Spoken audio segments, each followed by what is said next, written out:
Jackson අයියා තමයි මගේ පළවෙනි ගුරුවරයා.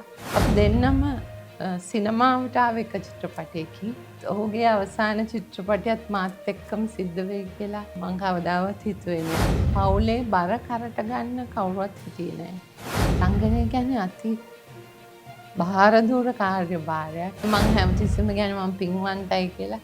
මේ Henry Jayasena, Irangani Serasinghe, Jackson Anthony වැනි අයත් එක්ක අපි ආවේ. දැන් අරයා මෙයාගේ ඇඳුනුම්කම් එහෙම නැත්තම් අවුරුදු කුමාරියෝ මොඩල්ස්ලා ඒගොල්ලෝනේ එන්නේ.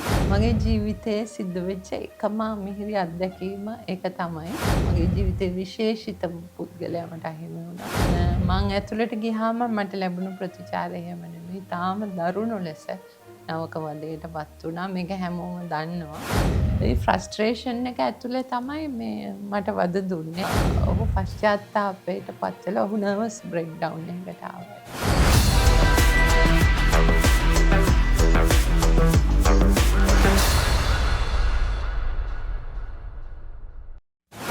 ආයුබෝවන්. අද ටෝක් විත් බූ වැඩසටහනකින් ඔබ අප හමුවන්නයි යන්නේ. වෙනදා වගේ නැතුව අපි වෙනදාට එංගලන්තේ ඉඳලා ඔබ හමු වෙන්නේ. අද ඔබ අප හමුවන්නේ ලංකාවේ ඉඳලා. මම ලංකාවට ඇවිල්ලා අද අපිත් එක්ක වැඩසටහන සහභාගී වෙනවා ලංකාවේ අග්‍රගණ්‍ය නිලියක් යශෝදා විමලධර්ම. ආයුබෝවන් කියලා යශෝදාව පිළිගන්නවා. ආයුබෝවන්. ඉතින් යශෝදා අපි ගොඩක් කල් ඉඳලා ඇත්තටම යශෝදයි මමයි ගොඩක් අපි කාලයක් තිස්සේ ඉඳලා ලොකු මිත්‍රත්වයක් තියෙනවා. ඉතින් ඒකත් සිහිපත් කරමින් තමයි වැඩසටහන පටන් ගන්නෙ. ඉතින් මං ඉස්සෙල්ලාම ආසයි දැනගන්න කොහොමද වාගේ අලුත්ම තොරතුරු මේ දවස්වල මොනවද වෙන්නේ?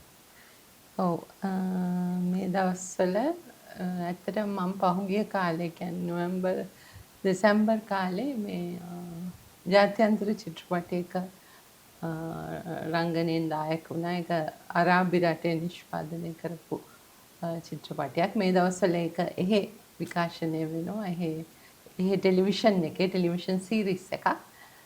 ඒක තමයි අලුතෙන්ම කරේ. ඊට පස්සේ මේ දවස්වල නම් විවේකීව ඉන්නවා. ඉදිරියේදී චිත්‍රපටයකටත් ටෙලි නාට්‍යයකටත් දායක වෙන්න බලාපොරොත්තු වෙනවා. එතකොට ඒ අරාබි චිත්‍රපටය ෂූට් කරේ මෙහෙද නැත්නම්? ඔව් අරාබි චිත්‍රපටයෙන් භාගයක් ලංකාවේ. කියන්නේ ලංකාවට බොහෝ විට එනවනේ ඔය මේ ලොකේෂන් සඳහා දර්ශන තල ලංකාව හරිම ලස්සනයිනේ. හැබැයි මේක ලංකාව බේස් කරගෙන 1944 යුගයේ ඒ කියන්නේ ඉංග්‍රීසි ආණ්ඩු පාලනය යටතේ මේ නිර්මාණය වෙච්ච කතාවක්. ඉතින් ඒකේ භාගයක් මෙහි රුගත කරේ, අනිත් භාගය ඩුබායි වල රුගත කිරීම කරේ. ඉතින් ඒකේ උපප්‍රධාන භූමිකාවක් රංගපාන්න ලැබුණා. හැබැයි සිංහල කාන්තාවක් හැටියට නෙමෙයි. හුඟක් වෙලාවට අපිව ඒ වෙන ජාත්‍යන්තර චිත්‍රපටිවලදී අපිව යොදාගන්නේ ඉන්දියන් කාන්තාවන් හැටියට. ඉතින් මම හින්දි භාෂාව කතා කරනත් නිසා ඒ අවස්ථාව මට ලැබුණා. හොඳයි.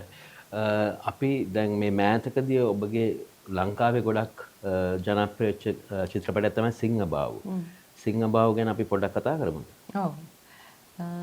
සිංහබාහු ආචාර්ය සෝමරත්න දිසානායකයන්ගේ මම හිතන්නේ මම පළවෙනි වරට සෝමයත් එක්ක වැඩ කරන්න ලැබුණේ. සිංහබාහු මගේ ජීවිතයේ මහත් කම්පනයටත් පත් කළ සුප්පා දේවියගේ චරිතය රංගපාන්න ලැබීම එක් අතකින් ලොකු භාග්යක්. නමුත් අපි අභාග්‍ය සම්පන්න සිද්ධීන් වලට මුහුණ දුන්නා. ජැක්සන් ඇන්තනි මහත්මයා තමයි සිංහයාට රංගපාන්න හිටියේ. නමුත් ඒ අවාසනාවන්ත සිදුවීම නිසා ඔහුගේ දායකත්වයේ චිත්‍රපටයට අහිමි වුණා. ඒ වුණත් ඔහුගේ ලොකු පුතා අකිල දනුද්දර සිංහයාගේ චරිතේ තරුණ කාලේ ඉඳන් වයසට යනකම්ම රංගපෑවා. ඉතින් සුප්පා දේවිය වගේ ප්‍රබල චරිතයක් රංගපාන්න ලැබීම ලොකු වාසනාවක් කලාකරුවෙකුට. ඒ වගේම අපි නොහිතූ විදිහට චිත්‍රපටයේ අතිශයින් වාර්තා තපමින් තිරගත වුණා. දින 100ක් පහු කරලා තිරගත වුණා.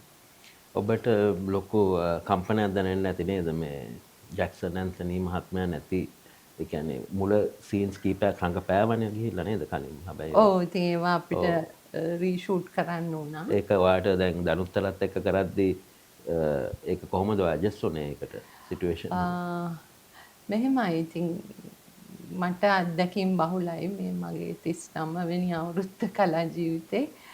ඒ හින්දා අපි දන්නවා අපේ ජීවිතයට කොයිතරම් කම්පනයන් කොයිතරම් දේවල් ඇති වුණත් චරිතයකට ප්‍රවිෂ්ඨ වීමේදී ඒවා සියල්ල අමතක කරන්න පුළුවන් කියන එක. නමුත් මං හිතනවා අකිලට ඒ තත්ත්වයක් තිබුණේ නැහැ. ඔහුට එහෙම මානසික මට්ටමක් තිබුණෙත් නැහැ ඒ වෙලාවේ.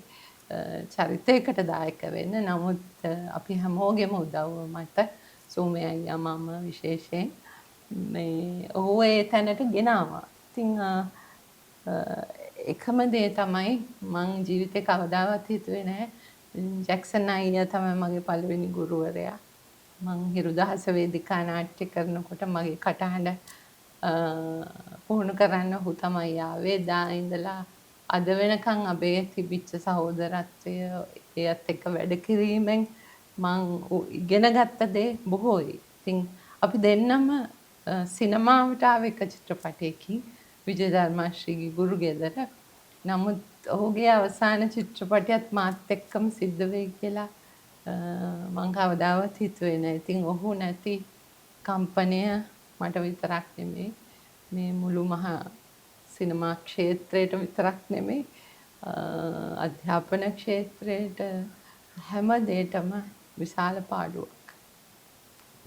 හොඳයි. ජැක්සන් අයියාගේ මේ චිත්‍රපටි වලට හැබැයි ඔයාට සහභාගී වෙන්න අවස්ථාවක් වුණේ නැහැ නේද? මොකක් හරි හේතුවක. ඒ කියන්නේ නෑ ජැක්සන් අයියා නිෂ්පාදනය කරපු සීරජ කියන ටෙලිවුඩ් තාන්තේ මම රඟපෑවා. ඔහු යටතේ අධ්‍යක්ෂණ වුණ පළවෙනි එක. ඔව් චිත්‍රපටි වලට නොවුනත් ඒ අත්දැකීම හරි වටිනවා. ඊට පස්සේ මම ආසයි මම දන්නවා ඔයා ජයන්ත චන්ද්‍රසිරි කියන සිනමාකරුවත් එක්ක ගොඩාක් වැඩ කරා. ජයන්ත අයියාගේ ඉස්සෙල්ලම කරපු චිත්‍රපටයේත් ඔබ දායක වුණා.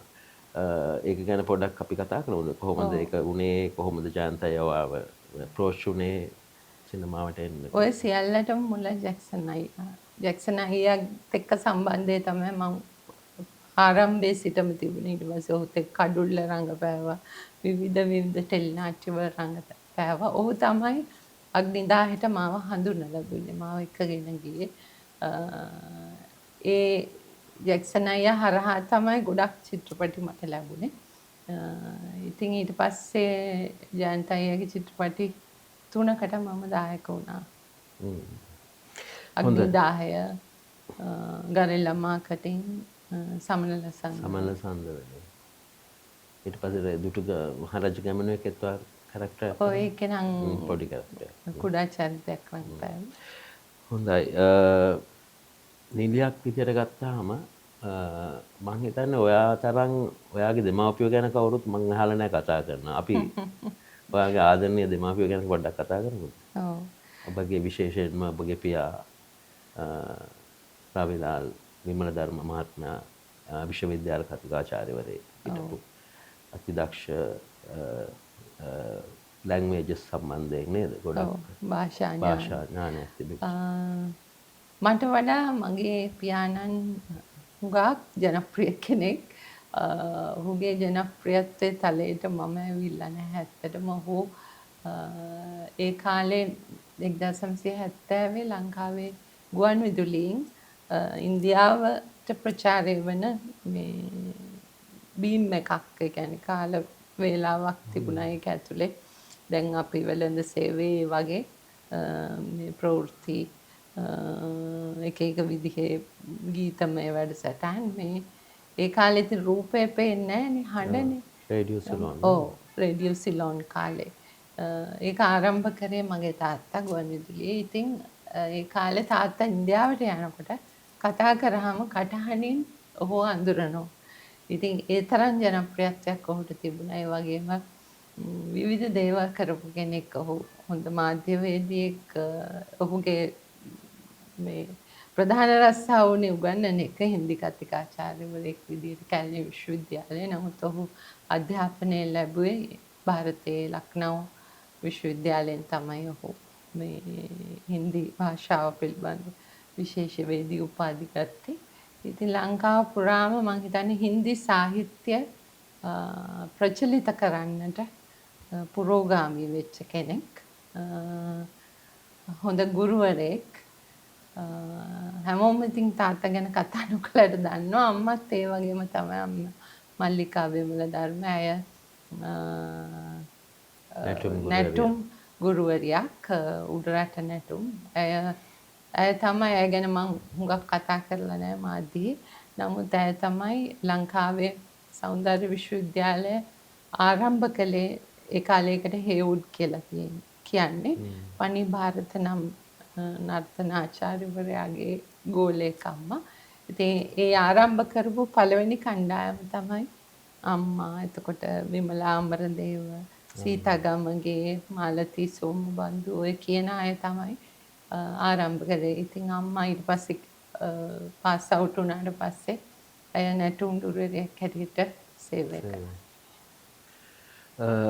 අවාසනාවට වගේ අද අම්මයි තාත්තයි දෙන්නම ජීවිතුන් අතර නැහැ. ඔයා මම ඔයාව ළඟින් ආශ්‍රය කරපු හින්දා මම දන්නවා ඔයාට තවත්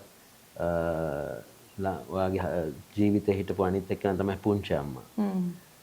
පුංචි ගැන මොනවද ඔයාට කියන්න තියෙන්නේ?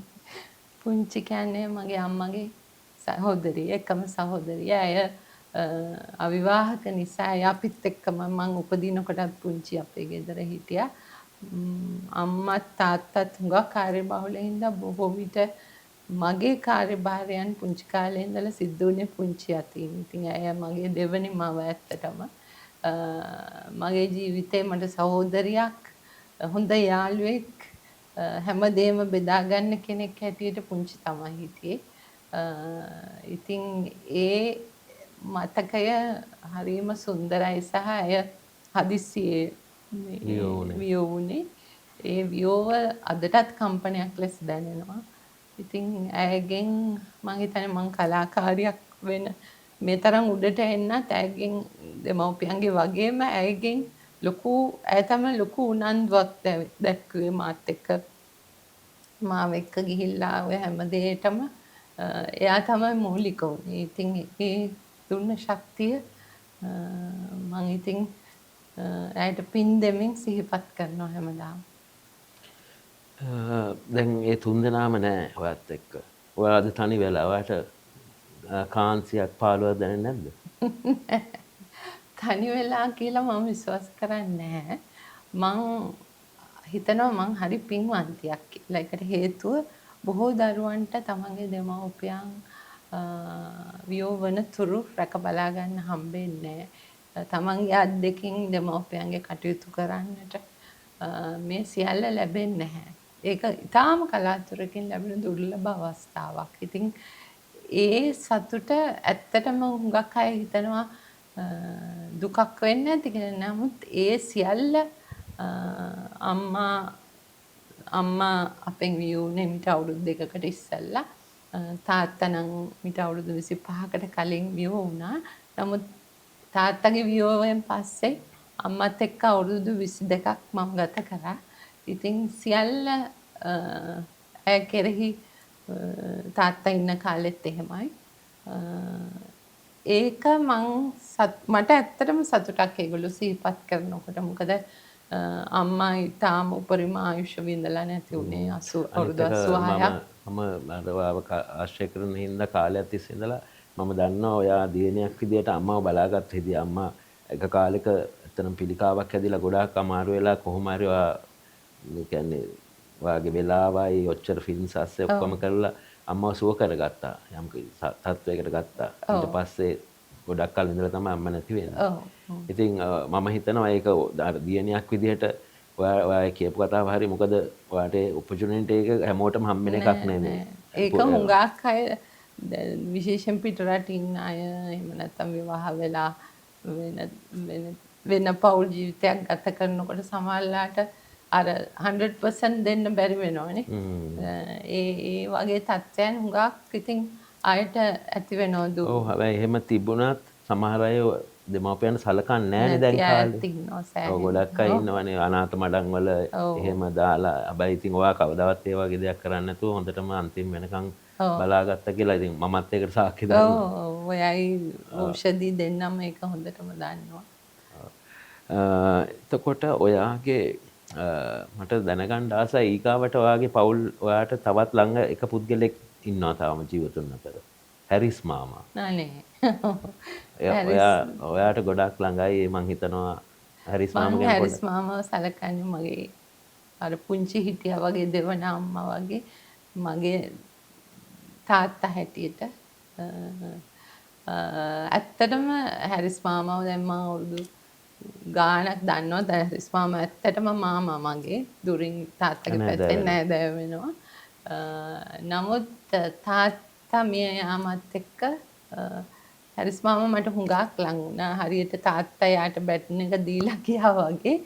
එදා ඉඳන් හැරිස් මාමාගේ ඇසුර මගේ ජීවිතේට හුඟක් බලපෑවා.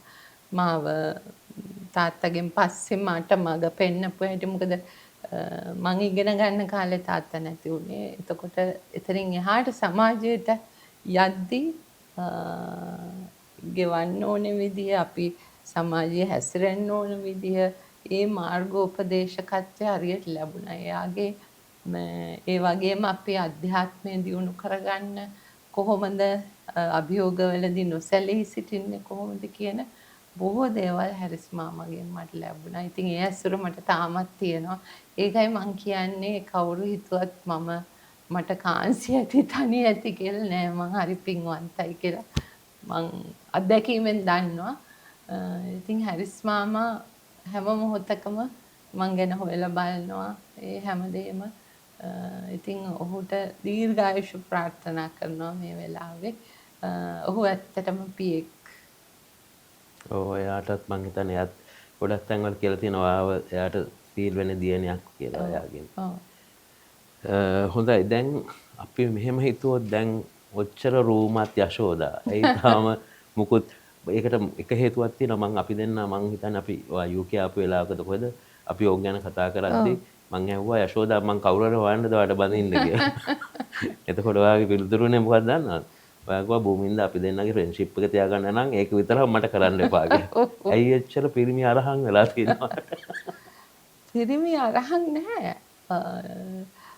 මං හිතනවා මගේ ජීවිතයේ මුල්ම කාලේ ඒ කියන්නේ මං විශ්වවිද්‍යාල ගත වෙලා ඒ කාලේ ඇතුලේ තමයි මගේ තාත්තා අසනීප තත්ත්ව නැති වෙන්නේ අවුරුදු 4ක් එක්තැන් වෙලා ඉඳලා පත් වෙන්නේ.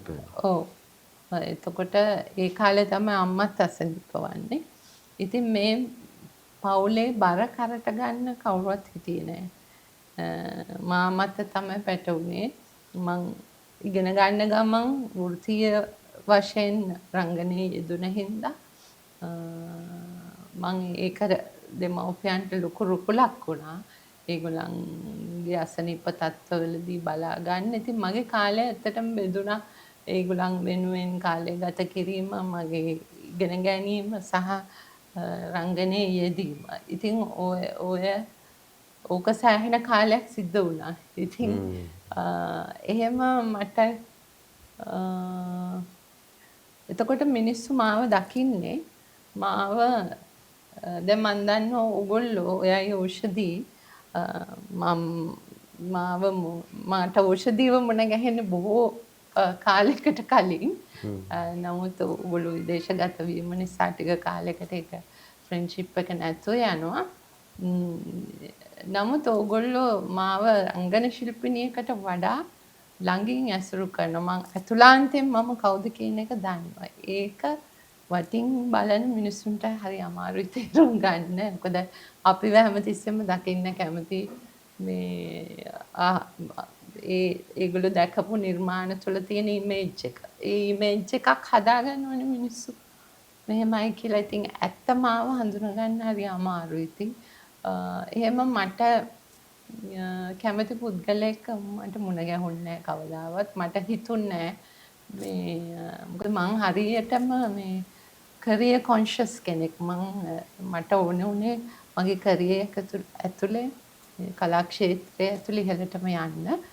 තවමත් මං ඒ ගමනේ ඉන්නවා. මං තාම ඒ වගේ ඉහළට ඇවිල්ලා නැහැ. ඔව් ඒකත් මේ එක හේතුවක් මේන්ම හේතුව නෑ වෙන්න ඇති. අනිවාර්යෙන්. මොකද අපි තව කෙනෙක් ජීවිතයට එකතු කරගන්නවා කියන්නේ අපි ඒ කෙනා වෙනුවෙන් කාලය ගත Commitment එකක් කරන්න නේ, ඔව්. කමිට්මන්ට් එකක්. ඉතින් එහෙම කමිට්මන්ට් වලට මං කැමති උන්නේ නැහැ. මොකද මගේ කමිට්මන්ට් ඔයාගේ නම්බර් 1 තිබ්බේ ඔව් දෙමාපියෝ වුණාම ඊට පස්සේ ෆිල්ම් කැරියර් එක නේද? රස්සාව ඉගෙන ගන්න එක. ඔය තුනට බෙදිලා තිබුණේ ඔය ජීවිතේ යෞවනම කාලේ. නමුත් අද දක්වා මම තාමත් කරියර් කොන්ෂස්. මං එහෙම කමිට් වෙන්න කැමති කෙනෙක් නෙමෙයි. ඉතින් එහෙම අකමැත්තෙන් ජීවිතයක් ගත කරනවට නෑ සාර්ථක වෙන්නෙත් නෑනේ. දැන් ඒ වගේ ඔයාට පොඩි පොඩි affairs හරි මොන හරි තිබිච්ච ඒවා කැඩිලා යන්න ඇත්තෙත් ඒ වහින්ද වෙන්න ඇති. ඒ කියන්නේ ඔයාගේ concentration තියෙන වෙන තැනක. 80% තියෙන්නේ මේ කරියර් එක. මගේ රංගන ශිල්පිනියක් වීම. ඉතින් මං හැමතිස්සෙම මං එහෙම හිතපු කෙනෙක් නෙවෙයි. නමුත් මගේ පියාණන් තමයි මාව රංගනයට යෙදුවේ, රංගනයේ ඉගැන්නුවේ, ඒ පාර හදලා දුන්නේ. ඉතින් මං හිතනවා ඒක විශාල හේතුවක් වුණා මට අදටත් ලස්සනට ඉන්න, හොඳින් ජීවත් වෙන්න, ලැබෙන දේ හොඳින් උපේක්ෂාවෙන් විඳ දරා ගන්න, අභියෝග වලට මුහුණ දෙන්න. මේ රංගනයේ දෙන කෙනෙකුට විතරයි ඒක කරන්න පුළුවන්. මොකද වෙන රස්සාවක් කරා නම් උදේ ගිහලා හවසේ රස්සාවක් නේ. ඒක ඇතුලේ අපිට මුකුත් කරන්න බෑ. එතකොට මේ රංගනය කියලා කියන්නේ රංගනය හැමෝටම කුසලතාවක් හැටියට පිළිටන්නේත් නෑනේ. රංගනය කියලා කියන්නේ අපේ ජීවිතය ඇතුලේ දැන් විශේෂයෙන් හොඳම උදාහරණයක් ගත්තොත් මගේ තාත්තා එක්තැන් වෙලා ඉන්න කාලේ මං මේ වගේ නෙමෙයි පැය 24ම වැඩ කරපු කෙනෙක්. පීක් එකේ හිටපු කාලේ. ඒ කාලේ මම ඒ විදිහට පැවතුනේ ඒගොල්ලන්ට බලා කියා ගන්නත් හොඳින් ජීවත් වෙන්නත් ඒ සියල්ල සිද්ධ වුණේ රංගන කියන කාර්යභාරය හරහා. මොකද ඒක ඇතුලේ අපි සිද්ධ වෙන්නේ අපේ ජීවිතේ තියෙන දුක්ඛ දෝමනස්යන් තියෙනවා නම් තරහ ඊර්ෂ්‍යා වෛරය තියෙනවා නම් මේවා චරිතරහ අපි එළියට දානවා. ඉතින් ඒ වුණ එහෙම කරාම අපි රිෆ්‍රෙෂ් වෙනවා.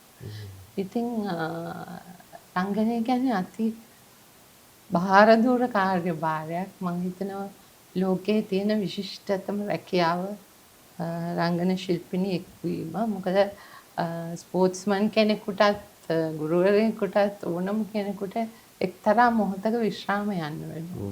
නමුත් විශ්‍රාම නොගෙන අන්තිම හුස්ම දක්වා පවත්වාගෙන යන්න පුළුවන් එකම වෘත්තිය රංගනය.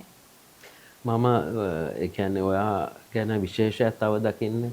ඔයා දැන් ඉංග්‍රීසි ඇවිල්ලා ඉන්නකොට ඔයා හැමතිස්සෙම බැලුවේ මේ එක එක්කෙනා පාටි ගිහිල්ලා එහෙම ඇවිදින්න මේ එක්කෝ නාට්‍ය බලන්න ෂේක්ස්පියර්ගේ ඩ්‍රාමාස් ගොඩක් ගිහිල්ලා බැලුවා. සිටි එකේ වෙස්ට් එන්ඩ් එකේ ඒවා. ඉතින් නමුත් මම දැන් දකිනවා දැන් නූතන පරපුරට මට එහෙම පර්සනල් එක්ස්පීරියන්ස් උත් තියෙනවා. මේ කියන්නේ දැනුත් යන එනා ඉන්නවනේ නළුලිලේකට. ඒගොල්ලන්ට ඒ වගේ එකක් දැන් මම දන්නවා ඔයාට මම කියනවා අපි අරක බලමු එහෙම ගිහලා අපි ෂේක්ස්පියර්ගේ විදේශ ගිහිල්ලත් අපි බලුවනේ ඩ්‍රාමාස් වගේ. ඉතින් මමත් ආසයින්ද. නමුත් දැන් ආයට ඒ වගේ එකක් ඔෆර් කරොත් ඒගොල්ලෝ ඒවට එච්චර උනන්දුවක් නෑ. මට පර්සනලි මෙන්න මෑතකදී මේක වුණා. ඔව් නෑ සමහර අය ඒගොල්ලෝ නයිට් ක්ලබ් ගිහිල්ලා රෑ 4-5 වෙලා ඇවිල්ලා තියෙනවා. නාට්‍ය ගැන මම දවසක් කිව්වා මෙහෙම ඒවා තියෙනවා කියලා. ඒගොල්ලෝ ඒවා ගැන අහන්නවත් කැමති නැහැ. ඉතින් අහලවත් නැතුව ඇති සමහර. අහලා නැතුවද මම දන්නේ නැහැ. ඉතින් නමුත් ඔයා ඒ මොකද්ද මෙහෙම වෙන්න හේතුව මේ ඇයි දැන් නළු ලිලියන්ට ඒ වගේ ඒවා අගයක් දැන් එංගලන්තයට එනවා කියන්නේ එංගලන්තේ ඇමරිකාව වැනි රටවල් කියන්නේ මේ රංගන ශිල්පීන්වලට තෝතැන්න ඉගෙන ගන්න විශාල දේවල් තියෙනවා. ඉතින් ඒවා බින්දක් හරි ඉන්න කාලය තුල අපේ මේ මෑතකදී ආපු කීප දෙනෙක්ගේ මම ඒගොල්ලොත් එක්ක කතා කරද්දී ඒගොල්ලෝ කිසිම උනන්දුවක් දක්වුවේ නැහැ ඒවට. ඒකට හේතුව තමයි එකක් ඒ කාලේ ඔය සෝෂල් මීඩියා නෑ, ඕව මුකුත් නැහැ. ඒ හින්දා අපිට බොත්තමක් ඔබපු පමණින් මේ ජාත්‍යන්තරයේ වෙන දේවල් අපිට දකින්න ලැබෙන්නේ. අපි බොහෝ විට මෙහි තියෙන එම්බසීස් ඔය ඉන්දියන් කල්චරල් සෙන්ටර් එතකොට ඇමරිකන් සෙන්ටර් ඔය වගේ තැන්වල තමයි අපි විවිධ මේ කතිකාවන් තියෙනවා. චිත්‍රපටයක් බලලා ඒ ගැන කතා කරනවා. ඉතින් රංගනේ ඉගෙන ගන්නයි මට හැමතිස්සම ඕනකම තිබුණේ. දැන් මුල්ම නාට්‍ය මම රඟපෑවට පස්සේ ඒ කාලේ මේ අද වගේ එහෙම ජනප්‍රිය වෙන්න ඕනේ මීට වැඩිය සල්ලි හම්බ කරන්න ඕනේ කියලා නෙමෙයි ඔළුවේ තිබුණේ. මං හිතනවා ඒ කාලේ හිටපු අනිකුත් කලාකරුවෝ ඒකයි මං හැමතිස්සෙම කියන්නේ මං පින්වන්තයි කියලා. මේ Henry Jayasena, Irangani Serasinghe, Jackson Anthony වැනි අයත් එක්ක අපි ආවේ. එතකොට ඒගොල්ලොත් එක්ක එනකොට අපිට ඉගෙන ගන්නයි ඕනේ ඒගොල්ලෝ මේ ඊටාම විශිෂ්ට නළු නිළියෝ මේකේ. ඉතින් ඒ විශිෂ්ටත්වය ඒගොල්ලන්ගෙන් දේවල් උකහා ගන්න පුළුවන්කම ලැබුණා. සහ අර හිත ඇතුලේ තියෙන්න ඕනේ රංගනය කියන්නේ කවදාවත් මේ ඉගෙනගෙන ඉවර කරන්න පුළුවන් විෂයක් නෙමෙයි කියන එක. ඉතින් එහෙම තැනක ඉඳලායි මං ආවේ. නමුත් අද වෙද්දී විශේෂයෙන් ටෙලිවිෂන් එක හරහා මේවා බොහොම මේ කමර්ෂලයිස් වෙලා ඒ වගේ තත්ත්වයන්ට පත් වෙලා හුඟක් එන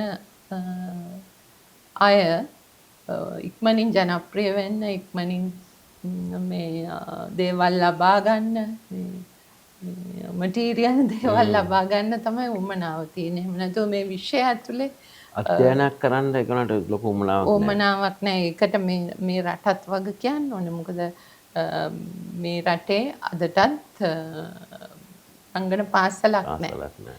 ඒ නැතිකම තමයි මේ විදිහට නළු නිළියන් බිහි වෙන්න හේතුව. මොකද ඒගොල්ලෝ මේ දැන් අර මෙයාගේ ඇඳුනුම්කම් එහෙම නැත්නම් අවුරුදු කුමාරියෝ මොඩල්ස්ලා ඒගොල්ලෝ නෙන්නේ. එහෙම නෙවෙයි. මේක භාරතූර විෂයක් අඩු ගානේ රංගන පාසලක් තිබ්බනම් විනයක් හරි හැදෙනවා. කොහොමද මේක ඇතුලේ යන්නේ කියන එක චරිතයකට ප්‍රවිෂ්ඨ වෙන්නේ කියන බේසික් දේවල් හරි ලැබෙනවා. ඉතින් එහෙම තත්ත්වයක් නෑ අපේ රටේ.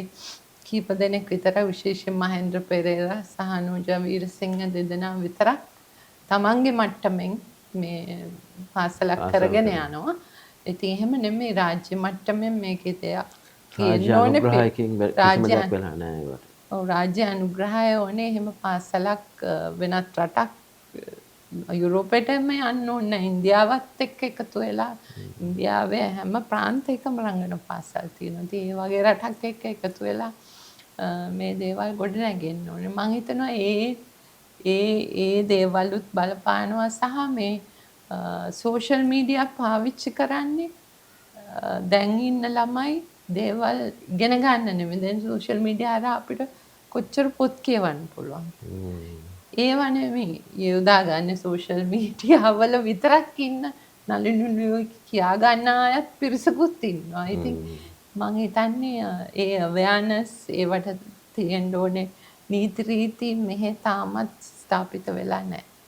ඉතින් හරි කනගාටුයි. ඒ අතරෙම මතක් කරන්න ඕනේ ඒ අලුත් නළු නිලියන්ගේ හැමෝම මේ විශාල කොට්ටාශයක් ඉන්නවා. වේදිකාව හරහා ආපු සහ හොඳට ඉගෙනගත්ත මේ විෂය කෙරෙහි උනන්දුව දක්වන එහෙම පිරිසකුත් ඉන්නවා.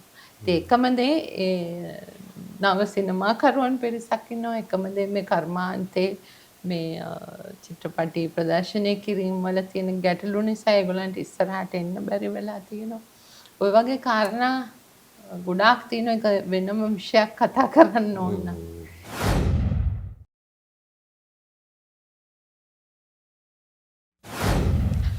එතකොට මේ අනිත් එක තමයි මං අහන්න හිටියේ වාගෙන් දැන් ඔයා මුලින්ම වේදිකාවනේ ටච් කරන්නේ නේද? ඔයාගේ ඊට පස්සේ සිනමා ඔයා මං හිතන විදිහට ඔයා ඒ දෙකෙන් වැඩි මොකද්ද කැමති මුලින් ඒ කියන්නේ සිනමාවයි වේදිකාවයි ගත්තොත්? ඔව් ඒ තුනේම රංගනය තමයි සිද්ධ වෙන්නේ. නමුත් වේදිකා නාට්‍ය විශාල ප්‍රමාණයක මම රංගපාලා නැති වුණත් වේදිකාව තමයි වැදගත්ම තැන. මොකද එකම හේතුව වේදිකාවේ අපිට තියෙන එකම මෙවලම අපේ හඬ සහ මේ අපේ ශරීරය. එහෙම නැතුව ටෙලිවිෂන් එකේ හෝ සිනමාවේ වගේ අපිට සමීප රූප හම්බෙන්නේ නැහැ, මැද රූප හම්බෙන්නේ නැහැ. ඒ කිසිවක් හම්බෙන්නේ නැහැ. අපේ හඬෙන් සහ අපේ මේ ශරීරයේ අපි ඉදිරිපත් කරන දේ තමයි ජනතාවට ආකර්ෂණය වෙන්නේ. සජීවීව සජීවී ප්‍රේක්ෂකාගාරය තුල. ඉතින් ඒ වගේම තමයි අඛණ්ඩව චරිතේ රැඳිලා ඉන්න අවස්ථාව ලැබෙන්නේ වේදිකාවේ විතරයි. මොකද කට්ස් වලට යන්නේ නැහැනේ. මූල පටන් ගත්ත තැන ඉඳලා ඉවර වෙනකම්. ඊට පස්සේ අවසානයේ ඒ ලැබෙන ප්‍රතිචාරය ඒක වෙන කොහෙන්වත් ගන්න බෑ. මම හිතනවා දැන් චිත්‍රපටයක් හෝ රූපවාහිනී නාට්‍යයක් හෝ අපි කරලා වෙනවා ඒක ඉවරයි. නමුත් වේදිකාවේ අපි ඒ දර්ශනයේ නෙමෙයි දර්ශන වාර ගණනක් දැන් උදාහරණයකට ට්‍රෝජන් කාන්තාවෝ අද වෙනකොට අවුරුදු 25කුත් පිරීලා. නමුත් අපි ඉඳ හිට හෝ මේ දර්ශන වාරයක් පවත්වනවා. ඉතින් ඒ කාර්යයේදී එදා 1999 පළවෙනි දර්ශන වාරයට වඩා මට මතකයි මම එංගලන්තේ නාට්‍ය හුඟක් බලලා ඇවිල්ලා මට මෙහි ෂෝ එකක් තිබුණා. ට්‍රෝජන්. මම ඔයාට කිව්වා ඒ ෂෝ එක ඉවරලා මම හුඟක් දේවල් අද එකතු කරා මේකට කියලා. ඉතින් ඒ වගේ අපි එන්න අපේ මේ කුසලතාවේ පෝෂණය වෙනවා, මොහත් වෙනවා. හොඳයි. එතකොට මම තව ඔයාගේ ජීවිතයේ අමිහිරි දෙයක් අහන්න කියලා මට හිතුණා. මම දන්නවා ඔයා නවක වදය කියන එකෙන් ගොඩාක් බැට කෑව කෙනෙක්.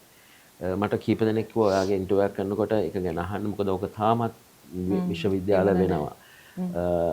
ඒක ගැන අපි පොඩ්ඩක් කතා කරමුද? ඔව්, මගේ ජීවිතයේ සිද්ධ වෙච්ච එකම අමිහිරි අත්දැකීම ඒක තමයි. සහ කම්පනය.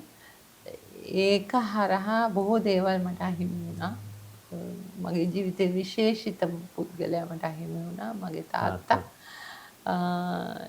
නවක වදය ඒ කාලේ මම මේ කියන්නේ 89 91 දශකය ලංකාවේ බොහොම භීෂණ තත්ත්වයක් පැවතුණු යුගයක්. ඒක හැමෝම දන්නවා.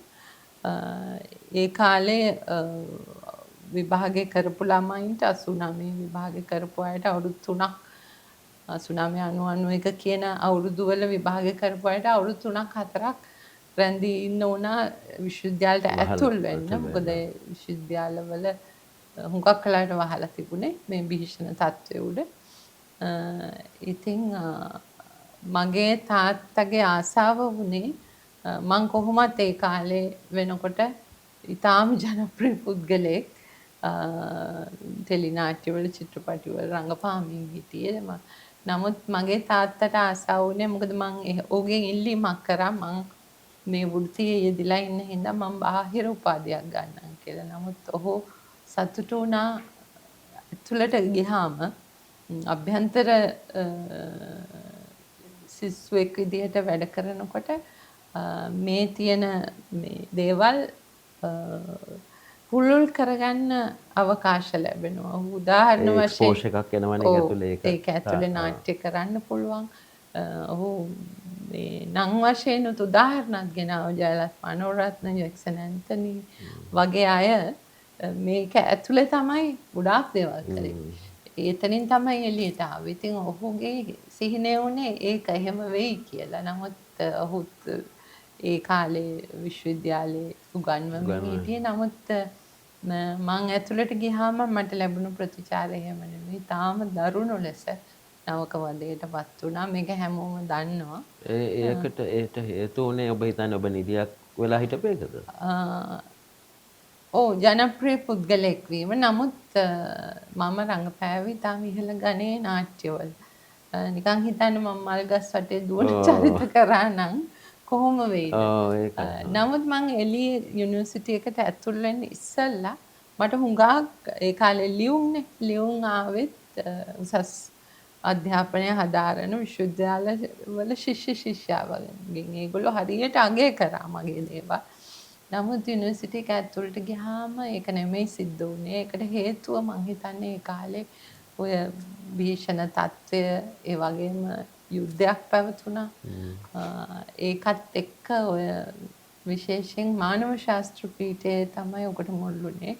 මොකද මානව ශාස්ත්‍ර පීඨයට එන්නේ කලාවන් භාෂාවන් ඔය කරන අය. ඒගොල්ලෝ හුඟක් දුර බැහැර ඉඳලා එන අය, මයින් ගම්මානවල ඉඳලා එන අය. ඉතින් ඒගොල්ලන් විශාල ෆ්‍රස්ට්‍රේෂන් එකක ජීවත් වුණු එහෙම මිනිස්සු. මානසික තත්ත්වයක් තියෙනවා. එහෙම මොකද ඒ කාලේ ස්පෙෂලි දැන් ඔයා කොළඹින් ආපු කෙනෙක් කොළඹ ස්කෝල් එකට ගිහිල්ලා සෙන්ට් පෝල්ස් ගිහිල්ලා කොළඹ අයට කොහොමත් තිබුණා. ඒක මං හිතන්නේ ඔය ඒගොල්ලන්ගෙන් පොඩි පලියක් ගත්තා. ඒකටත් වඩා ඒගොල්ලෝ දැන් මං ඒ කෙනෙක්වත් පෞද්ගලිකව හඳුනන්නේ නැහැ. නමුත් මෙයා ජනප්‍රිය නිලියක් ඒත් එක්කම මේ විශ්වවිද්‍යාලෙත් ඉගෙන ගන්නවා කියන ඒ ළමයින් මං අද තේරුම් ගන්නවා එක. ඒ ෆ්‍රස්ට්‍රේෂන් එක ඇතුලේ තමයි මේ මට වද දුන්නේ. හැබැයි ඒක ඊටම අමානුෂිකයි. ඒ හින්දා තමයි මගේ තාත්තා මට අහිමි වෙන්න එක හේතුවක්. මොකද තාත්තා හිතුවේ නැහැ මට ඒ විදිහ දෙයක් වෙයි කියලා. ඒ කියන්නේ ඔහු බලාපොරොත්තු වෙන දෙයක්. ඔහු මෙවැනි පිරිසකටද ඔහුගේ දැනුම දුන්නේ කියන ප්‍රශ්නාර්ථයව ඔහු ලොකු පශ්චාත්තාවයකට පත් වුණා. මොකද මං බෑ කියද්දිනේ ඇතුළට ගියේ. මං බාහිර උපාධියක් කරා නම් මගේ උපාධිය ඊට කලින් අරගෙන එනවා. ඉතින් ඔහු පශ්චාත්තාවයට පත් වෙලා ඔහු නර්වස් බ්‍රේක්ඩවුන් එකකට ආවා. එතනින් එහාට ඔහුව ගොඩ ගන්න බැරි වුණා. ඉතින් කනගාටුදායකම සිද්ධිය සහ කම්පණය එක තමයි. ඒ කියන්නේ ලංකාවට විද්වතුන් රාශියක් බිහි කරපු විද්වතෙක් අපට අහිමි වුණා. ඒ වගේම තාත්තා කෙනෙක් ඕනම වයසේදී තාත්තා මට අහිමි වුණා. ඉතින් ඒකෙන් පස්සේ තමයි මගේ ජීවිතේ මං හිතන්නේ මේ සියල්ල කෙරෙහි අනිත් කිසිවක් කෙරෙහි මට හිත ගියේ නැත්තෙත් මගේ මේ වෘත්තීය සහ මගේ ඉගෙනීම මතම මං ඩිපෙන්ඩ් වෙන්න ඕනේ. මොකද ඉගෙන ගත්තොත් දෙයක් ඒක කාටවත් රකම් කරන්න බෑ. ඉතින් මං මේ ක්ෂේත්‍රේ පවා මට ඒ ගෞරව ආදරයක් ලැබෙන්නේ මගේ අධ්‍යාපන මට්ටම නිසා. මට ජාත්‍යන්තර ජූරි වලට ආරාධනා කරන්නේ විශේෂයෙන් මගේ අධ්‍යාපන මට්ටම නිසා. මං රංගන ශිල්පිනියක් විතරක් නිසා නෙමෙයි. ඉතින් ඒක තමයි මගේ ජීවිතේ සිද්ධ වෙච්ච අමිහිරම දේ. ඒ කාලේ ඒක ඊටාම භාග්‍ය සම්පන්න සහ දරා ගන්න බැරි දේවල් උනේ ඒ සිද්ධියත් එක්ක තාත්තා එක්තැන් වීමත් එක්ක. නමුත් ඒක දරා ගන්න හැකියාව ලැබුණේ නැවතත් මේ වෘත්තිය නිසාමයි. මොකද ඒ සියල්ල ඒ තියෙන මේ සියලුම දුක් දෝමනස්යන් මේ චරිත හරහා තමයි එළියට දැම්මේ. ඉතින් එක් අතකින් තාත්තා අහිමි වීම රටටම පාඩුවක්. එක් අතකින් මම ඔහුට පින් දෙනවා මේ වෘත්තියට මාව යොමු කළාට. ඉතින් හැම දෙයකම දෙපැත්තක් තියෙනවා. බයි ඒ කරදර ඔක්කොම ඇස්සේ කොහොම හරි ඔබ ඩිග්‍රියක් ඉවර කරනවානේ. කරා මම මාස්ටර්ස් දක්වාම ඉගෙන ගත්තා. තාත්තට වුණුනේ එක. ඒක තමයි ඔබ කියාගන්නේ ඔබ දිරිය දියණිය කියලා. හොඳයි යශෝදා, අපි ගොඩක් වෙලා කතා කරා. අනේ හරි සන්තෝෂයි. මේ මං ගොඩක් කල් ඉඳලා මේ යාළුවෝ කොච්චර යාළුවෝ වුණාට අපිට ඉන්ටර්විව් එකක් කරගන්න වෙලාවක් හම්බුන්නේ. ඉතින් ගොඩක් සන්තෝෂයි මේ පාර ඔයාව හම්බෙලා මේ වැඩසටහනක් කරපු එකට. ආයෙ දවසක අපි හම්බෙමු. එංගලන්තයේදී හරි මේදී. ඔව්. මගේ ඊළඟ චිත්‍රපටියත් එක්ක අපි හම්බෙමු. හොඳයි. ඒ වගේම මං කියන්න ඕනේ ප්‍රේක්ෂකීන්ට භූමින්ද කරුණාතිලක සහ ඖෂධි කියන්නේ මගේ ජීවිතේ මට ඉන්න සමීපතම මිතුරියන් හරි අඩුයි ජීවිතේ. නමුත් මාව හොඳින්ම දන්න දෙපළක් තමයි භූමින්ද කියන්නේත් කුසලතා රාශියක් තියෙන කෙනෙක්. එංගලන්තේ ජීවත් වීම නිසා සමහර විට ඔහුට ඒ දේවල් එළියට දාන්න කාල වේලාව මදි. නමුත් මේ YouTube channel එක කරා හෝ ඕගලන්ත් එක්ක භූමින්ද එකතු වෙනවා. දිගටම භූමින්දගේ YouTube channel එක නරඹන්න විවිධ කතා බහ විවිධ දැනුම් සම්භාරයක් ඔබට ලබා ගත හැකි. එහෙමනම් අපි තවත් දවසක ඔබ ආදරෙන් හමුවන තෙක් ඔබට සමු දෙනවා. ආයුබෝවන්.